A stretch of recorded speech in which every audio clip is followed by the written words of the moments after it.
ఎవరికైనా మనకు ఓటు వేసుకునే హక్కు ఉంది. వాక్ స్వాతంత్రం ప్రతి భారతీయ పౌరుడికి ఉంది. ప్రభుత్వాన్ని తప్పు చేస్తున్న ప్రభుత్వాన్ని ప్రశ్నించే హక్కు ప్రతి భారతీయుడికి ఉంది. చేసిన మంచి చెప్పుకోవాలి, చేస్తున్న తప్పు చెప్పుకోవాలి. అట్లాంటి వాక్ స్వాతంత్రం మన భారతదేశంలో ఉంది.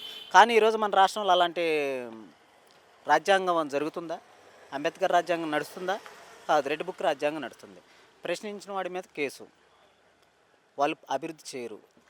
చర్చించిన వాడి మీద కేసు. ఇలాంటి పాలన అనేది ఎవరికైనా అది హేతువైన చర్య. దీన్ని ప్రజల తరపున మేమందరం ఖండిస్తున్నాము. ఇది సరైన పద్ధతి కాదు. ఎందుకంటే ప్రజలు నాడు 2019లో జగన్ గారు ఎన్నో హామీలు ఇచ్చారు కాబట్టి 151 సీటుతో ఆయన గెలిపించి చేశారు. ఆ రోజు కంటే జగన్ గారి కంటే కూడా ఈరోజు మేము ఎక్కువ ఇస్తామని అన్నారు కాబట్టి, ప్రజలకు కావాల్సిన సంక్షేమం కాబట్టి, సంక్షేమాభివృద్ధి కాబట్టి నమ్మి 164 సీట్లు మీకు ఇచ్చినప్పుడు ఆ ప్రజాబద్ధంగా ప్రజాస్వామ్యంగా మనం పరిపాలించాలి తప్ప ప్రజాస్వామ్యాన్ని కూనీ చేస్తూ ప్రశ్నించే గొంతుకును నొక్కుతూ ఇట్లా రెడ్ బుక్ రాజ్యాంగం అనేది పాలించడం అనేది మాత్రం సరైన పద్ధతి కాదు.